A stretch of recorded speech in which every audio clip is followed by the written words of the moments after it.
तो मकर लगन वाले जातकों के लिए हम बात कर रहे थे केतु की प्लेसमेंट के बारे में। मकर लगन के चार्ट में जब भी फिफ्थ हाउस में केतु स्थित होंगे, तो आपको वास्तव में केतु के किस प्रकार के प्रभाव देखने को मिलेंगे। वृषभ राशि में आपके केतु अगर स्थित हैं, तो वास्तव में यहाँ आपको देखना होगा शुक्र आपके चार्ट में कैसी स्थिति में है, और केतु के साथ भी कोई अगर प्लेनेट बैठा है तो उस प्लेनेट पे भी आपको विचार करना होगा। नॉर्मली हम ये मानते हैं कि केतु एक ब्लाइंड प्लेनेट है, और कहीं ना कहीं वो जिस भी हाउस में होते हैं उस हाउस से संबंधित हमें कभी भी सेटिस्फेक्शन नहीं मिल सकता, क्योंकि उस हाउस की एनर्जी को वो वैसे भी सोखने का काम करते हैं, कम करने का काम करते हैं। इसलिए शुरुआत में केतु जिस भी हाउस में होंगे उस हाउस के प्रति हमारे अंदर एक बहुत ही ज्यादा प्यास सी जगा देते हैं, और ऐसा यहाँ भी होगा। फिफ्थ हाउस में अगर केतु बैठे हैं तो संतान को लेके, अपनी लव लाइफ को लेके, अपनी डिसीजन वगैरह को लेके, जो भी डिसीजन आप पर्टिकुलरली जो लेना चाहते हैं, करियर से रिलेटेड है, रिलेशनशिप से रिलेटेड है, मनी मैटर्स में है, या अन्य मामलों में भी, और कहीं न कहीं आपका जो टैलेंट है, आपकी जो क्रिएटिविटी है, या आपकी जो कहीं न कहीं एक क्षमता है आपकी जो प्रकृति ने आपको दी है, तो यहाँ पे अब आपको ज़्यादा से ज़्यादा फ़ोकस करना होगा और खुद को बहुत ज़्यादा इम्प्रूव भी करना होगा। केतु इस हाउस की एनर्जी को कम करने का काम कर रहे हैं, एब्ज़ॉर्ब करने का काम कर रहे हैं, और ऐसे में आपको खुद को बहुत ही ज़्यादा कहीं न कहीं निखारना होगा अपनी क्वालिटीज़ के हिसाब से, या खुद को आपको बेहतर तरीके से समझना होगा। इसके लिए आपको खुद को ज़्यादा से ज़्यादा समय देने की आवश्यकता रहेगी। केतु अगर यहाँ बैठे हैं तो कुछ आध्यात्मिक क्रियाओं में वो आपको जरूर फायदा दे सकते हैं, या धार्मिक मामलों में जरूर रुचि दे सकते हैं।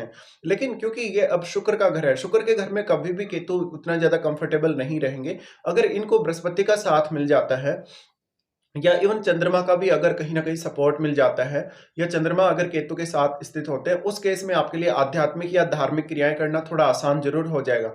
लेकिन क्योंकि केतु अब इस हाउस से आपको डिटैच करने वाले, तो इस हाउस से रिलेटेड बहुत सारे डिसीजंस आपके गलत होने की संभावनाएँ बन जाएँगी। इसलिए जब भी आप फिफ्थ हाउस से रिलेटेड मैटर्स में कोई भी डिसीजन लें, तो बहुत ज़्यादा सावधानी के साथ लें, और बहुत ही ज़्यादा क्लैरिटी के साथ अपने रिश्तों की तरफ देखें। यहाँ पे हो सकता है कि आप अपनी जो लव लाइफ है उससे बहुत ज़्यादा डिससैटिस्फाइड होके कोई ऐसा निर्णय ले लें जिसकी वजह से आपको काफ़ी ज़्यादा नुकसान हो जाएगा, या आप अपना कोई और गलत फैसला ले लें जिसकी वजह से आपकी जो इंडिविजुअल लाइफ है उसमें कुछ ना कुछ दिक्कत होगी। इस प्रकार का जातक मेंटल लेवल पर अगर चंद्रमा अच्छी स्थिति में नहीं है तो कभी भी स्ट्रांग नहीं हो सकता। उसको कहीं न कहीं मेडिटेशन जैसी क्रियाओं का सहारा लेना होगा, या अपने आप को स्ट्रांग बनाने के लिए कोई और उसको क्रिया करनी होगी। यहाँ पे केतु बैठे हैं तो नॉर्मली जातक के लिए पढ़ना, लिखना, सीखना आसान नहीं होने वाला। कभी भी जातक को शुरुआती समय में उतना ज़्यादा कम्फर्ट्स के साथ कहीं न कहीं शिक्षा ग्रहण करने में फ़ायदा नहीं होता, और जातक को बहुत ही ज़्यादा एफर्ट्स करने पड़ेंगे शुरुआत से ही। अब आपको यहाँ पे सबसे ज़्यादा ध्यान देना है आपकी मेंटल एबिलिटी पे, और आपकी मेंटल जो क्षमता है, आपका मेंटल जो स्टेटस है कहीं न कहीं वो कैसा है। वास्तव में क्योंकि ये हाउस है वो निर्णय लेने से संबंधित है, एनालिसिस वगैरह करने से संबंधित है। इसलिए जब भी आप कोई काम के बारे में निर्णय लेंगे, या कुछ भी आप सोचेंगे या विचार करेंगे, तो आपका मन आपको काफ़ी ज़्यादा स्ट्रॉन्ग चाहिए होगा। अगर इस केस में चंद्रमा के साथ जैसे यहाँ पे अगर केतु बैठे हों, तो उस केस में आपको और भी ज़्यादा डिफ़िकल्टी होगी। या मान लीजिए अगर यहाँ शनि जैसा ग्रह बैठा हो केतु के साथ, तब भी आपको काफ़ी दिक्कतें रहेंगी। तो केतु के साथ जो भी प्लैनेट बैठा हुआ होगा, उस पर भी बहुत कुछ डिपेंड करेगा, लेकिन यहाँ आपको डिस्पोज़िटर को भी देखना चाहिए। डिस्पोज़िटर इस केस में अब शुक्र हैं, इसलिए आपके अंदर जो शुक्र से रिलेटेड क्वालिटीज़ हैं, उनमें कमी आएगी। साथ में संतान के साथ भी आपको काफ़ी सारी शिकायतें रहेंगी, काफ़ी सारे इश्यूज़ रहेंगे। इवन आप संतान से कभी भी एक अच्छी अंडरस्टैंडिंग नहीं देख पाएँगे। इस प्रकार का केतु कभी-कभी संतान के जन्म को लेकर काफ़ी सारी समस्याएँ उत्पन्न करता है। तो आपको इन पर भी ध्यान देना होगा। नॉर्मली केतु के साथ जब भी कोई भी प्लैनेट बैठा हो, तो उस ग्रह का प्रभाव भी आपको अवश्य ही देखना चाहिए। केतु के साथ अगर कोई भी ग्रह सामान्य स्थिति में बैठता है, या वो रेट्रोग्रेड कंडीशन में बैठता है, तो परिणाम बिल्कुल डिफरेंट होंगे। देखिए, जब भी राहु या केतु इन दोनों ही ग्रहों के साथ कोई भी रेट्रो प्लैनेट अगर बैठता है, तो उस केस में क्योंकि ये प्लैनेट उस ग्रह पर ग्रहण लगाने की क्षमता रखते हैं, इसलिए ये प्लैनेट अपने प्रभावों की वजह से कहीं न कहीं उस प्लैनेट को सबसे ज़्यादा प्रभावित कर पाएँगे। और जो भी प्लैनेट इनके साथ रेट्रोग्रेड कंडीशन में बैठा हुआ है, वो अपनी जो क्वालिटीज़ हैं, अपना जो प्रभाव है, वो खो देगा ऑलरेडी, और जितना प्रभाव उस प्लैनेट का है, उतना ये ग्रह एब्ज़ॉर्ब कर लेते हैं। स्पेशली केतु, तो एब्जॉर्व करने के मामले में केतु का ही स्थान आता है सबसे पहले। लेकिन यहाँ पे अब आपको जो प्लेनेट केतु के साथ बैठा हुआ देखने को मिले, उस प्लेनेट से रिलेटेड भी काफी ज्यादा मेहनत करनी होगी अगर वो प्लेनेट रेट्रोग्रेड है तो। यहाँ पे सिर्फ और सिर्फ जुपिटर ही एक ऐसा प्लेनेट है जो आपको काफी हेल्प कर सकता है इस मैटर में, और वो भी अगर केतु के साथ बैठे हैं तो रेट्रोग्रेड कंडीशन में नहीं होने चाहिए। इसके साथ साथ आपके अन्य ग्रहों को भी देखिएगा, क्या वास्तव में अन्य ग्रहों का संबंध केतु के साथ है, या अन्य ग्रह आपके केतु के साथ बैठे हैं, ये सब आपको विचार करना चाहिए।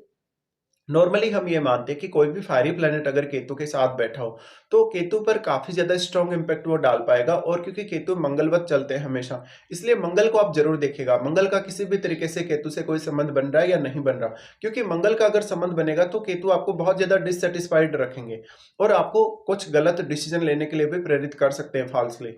यहाँ पे अब केतु बैठे हैं, तो केतु के साथ जो भी प्लैनेट बैठा हुआ होगा, अगर वो रेट्रोग्रेड है, तो वो केतु की ही साइड में मूव करेगा। और केतु अब आपके 5th हाउस से 4th हाउस की तरफ मूव कर रहे हैं।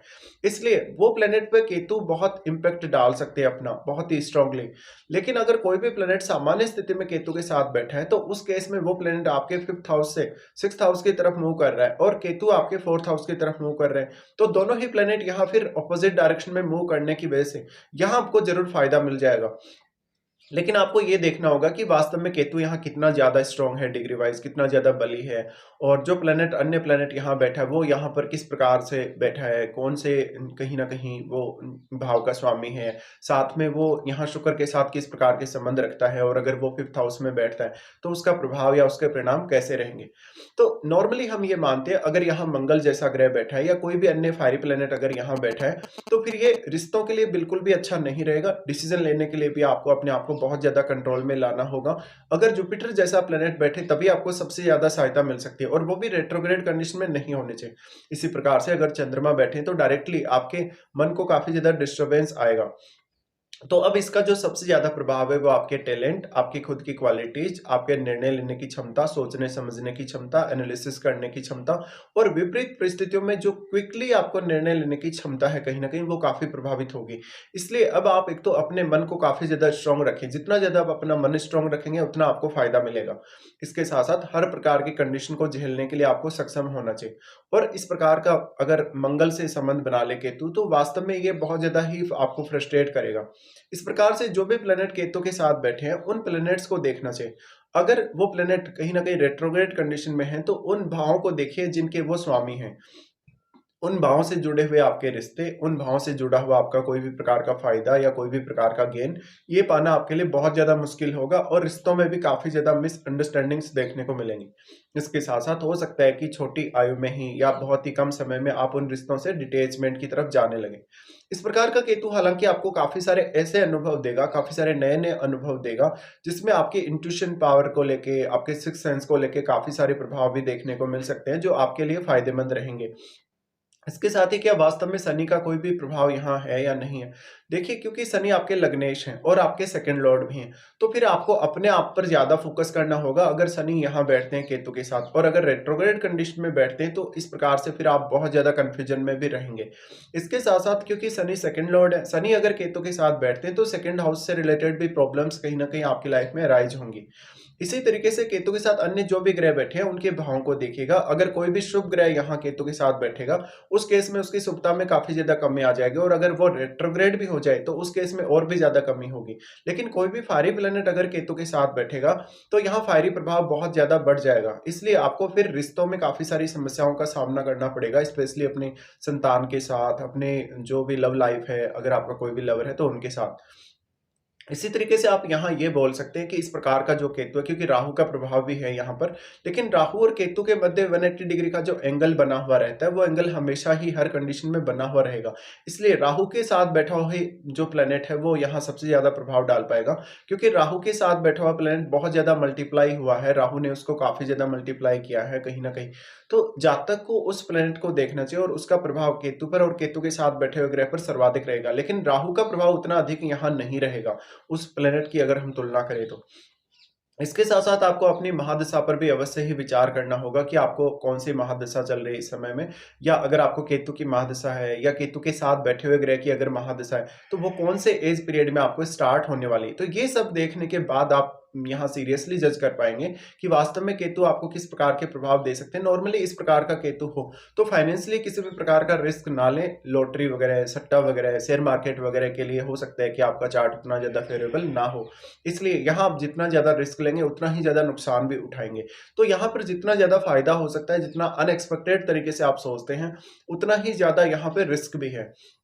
इसके साथ ही देखिए यहाँ केतु बैठे हैं तो वो दर्शाते हैं कि पास्ट लाइफ में आपने काफ़ी कुछ इस हाउस से रिलेटेड रियलाइज़ किया है, काफ़ी कुछ आपने अचीव किया है। तो अब आपका जो कहीं न कहीं फ़ोकस है वो 11th हाउस की तरफ होना चाहिए या आपका जो ऑब्सेशन है अब वो 11th हाउस से जुड़ा हुआ है।